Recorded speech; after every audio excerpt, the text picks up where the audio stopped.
mana-mana kau sebarkan berita tak benar yang menjadi-jadi, yang tiada ada kau adakan, hingga pun teman kau jadikan lawan.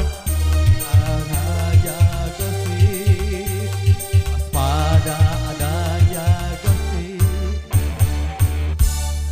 di mana-mana kau sebarkan berita tak benar yang menjadi-jadi, yang tiada ada kau adakan, sehingga pun teman kau jadikan lawan. Wika sang penjaga sumber.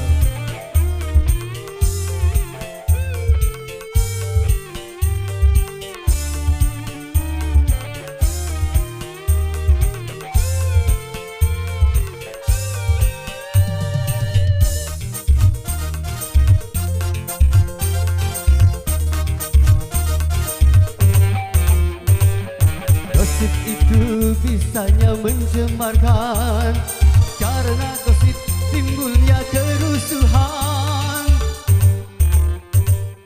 Gosip itu suka mencelakakan, karena gosip banyak yang jadi korban.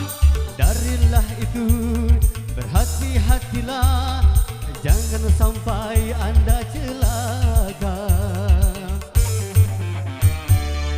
Mana-mana kau sebarkan berita tak benar yang menjadi-jadi, yang tiada ada kau adakan, sehingga pun teman kau jadikan lawan.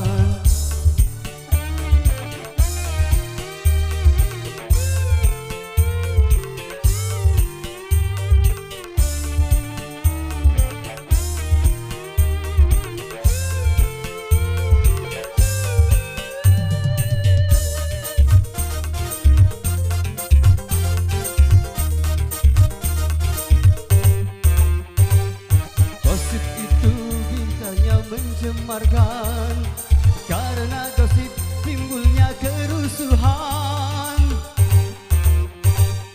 Gosip itu bisa mencelakakan, karena gosip banyak yang jadi korban. Darilah itu berhati-hatilah, jangan sampai Anda celaka. Di mana-mana kau sebarkan berita tak benar yang menjadi-jadi, yang tiada ada kau adakan, sehingga pun teman kau jadikan lawan.